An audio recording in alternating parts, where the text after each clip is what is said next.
ಸ್ನೇಹಿತರೆ, ಸ್ವಾಗತ ಸುಸ್ವಾಗತ. ಇವತ್ತಿನ ವಿಷಯ ಮೂಡಿಗೆರೆ ತಾಲೂಕಿನ ಹೊರಟ್ಟಿ ಗ್ರಾಮದ ಪಾರ್ವತಿ ಈಶ್ವರ ದೇವಸ್ಥಾನದ ಅರ್ಚಕನಾದ ಕೃಷ್ಣರಾವ್.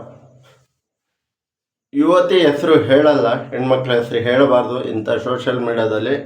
ವಿಷಯ ಎಷ್ಟೇ ಸ್ನೇಹಿತರೆ, ಈ ಪಾಪಿಗಳು ಯಾರೋ ಒಬ್ಬರು ಇಂಥ ಪಾಪಿಗಳು ತಪ್ಪು ಮಾಡೋದ್ರಿಂದ ಎಷ್ಟು ಕೆಟ್ಟ ಹೆಸರು ಎಲ್ಲ ಅರ್ಚಕರಿಗೂ ಬರುತ್ತೆ ಅಂದರೆ ಅದು ಹೇಳಕ್ಕೆ ಸಾಧ್ಯನೇ ಇಲ್ಲ. ನೋಡಿ ಸ್ನೇಹಿತರೆ, ಒಬ್ಬ ಯುವತಿ 23 ವರ್ಷನೋ 22 ವರ್ಷದ ಯುವತಿ, ಮದುವೆ ಫಿಕ್ಸ್ ಆಗಿರುತ್ತೆ. ಜಾತಕ ತೋರ್ಸಕ್ಕೆ ಬರ್ತಾಳೆ.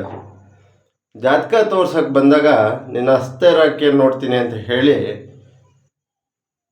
ಹಸ್ತರೇಖೆ ನೋಡಿ ನಿನಗೆ ಸರಿ ಇಲ್ಲ, ಶಾಂತಿ ಮಾಡಬೇಕು, ಇದನ್ನು ಮತ್ತೊಂದು ಕೆಲವೊಂದು ಪದಗಳು ತಗೊಳಕ್ಕಾಗಲ್ಲ. ಯಾಕ್ರಿ, ಇನ್ನು ಅದು ಭಾಳ ಕ್ರಿಟಿಕಲ್ ಆಗುತ್ತೆ. ಮಾಡ್ತೀನಿ, ಆ ಪೂಜೆ ಈ ಪೂಜೆ ಮಾಡಿಸ್ಬೇಕು, ಹೋಮ ಮಾಡಿಸ್ಬೇಕು, ಇಲ್ಲಾಂದ್ರೆ ಭಾಳ ಕೆಡ್ತಾಗುತ್ತೆ ನಿನ್ನ ಸಂಸಾರದಲ್ಲಿ ಅಂತ ತಲೆ ಕೆಡಿಸ್ಬಿಟ್ಟು ಲೈಂಗಿಕವಾಗಿ ಬಳಸ್ಕೊಂತಾನೆ. ಅದು ಒಂದು ಬಾರಿ ಅಲ್ಲ, 2 ವರ್ಷ ಸತತವಾಗಿ. ಆದರೆ ಏನೋ ಗೊತ್ತಿಲ್ಲ, ಆ ಹುಡುಗಿ ಈಗ ಕಂಪ್ಲೇಂಟ್ ಕೊಟ್ಟು ಅರೆಸ್ಟ್ ಮಾಡಿದ್ದಾರೆ ಈ ಪಾಪಿನ.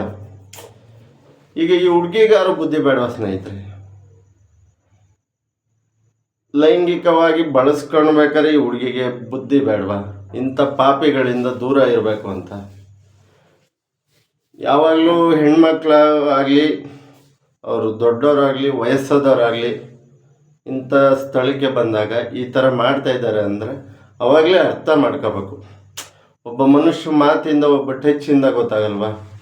ಯಾವತ್ತೂ ಹೆಣ್ಮಕ್ಳು ಹುಷಾರಾಗಿರ್ಬೇಕು, ಗಂಡು ಮಕ್ಕಳಾದರೂ ಅಷ್ಟೇ ಎಲ್ಲ ರೀತಿಯಲ್ಲೂ ಹುಷಾರಾಗಿರ್ಬೇಕು. ಈ ಪಾಪಿಯಿಂದ ನೋಡಿ ಕೆಟ್ಟ ಹೆಸರು ಬಂದಿದೆ.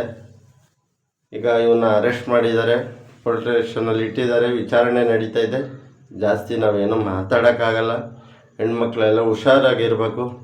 ಇಂಥ ಒಬ್ಬರಿಂದ ಒಂದು ನೀಟಾಗಿ ಮಾಡೋರು, ಯಾವುದು ತಪ್ಪಿಲ್ದಲ್ಲಿ ಜ್ಯೋತಿಷ್ಯ ಹೇಳೋರಿಗೂ ಇಂಥ ನನ್ನ ಮಕ್ಕಳಿಂದ ಕೆಟ್ಟ ಹೆಸರು ಬಂದಿದೆ. ಈ ಥರ ಆಗಬಾರ್ದು. ಈ ಥರನ ಖಂಡಿಸಿ ಹೆಣ್ಮಕ್ಳು ಯಾವಾಗಲೂ ಯೋಚನೆ ಮಾಡಿ ಹುಷಾರಾಗಿರಿ. ತಿಳಿದಂಥ 2 ನಿಮ್ಮ ಅಣ್ಣನ ಈ ಮಾತುಗಳು. ಜೈ ಶ್ರೀರಾಮ್, ಜೈ ಜಗನ್ನಾಥ್.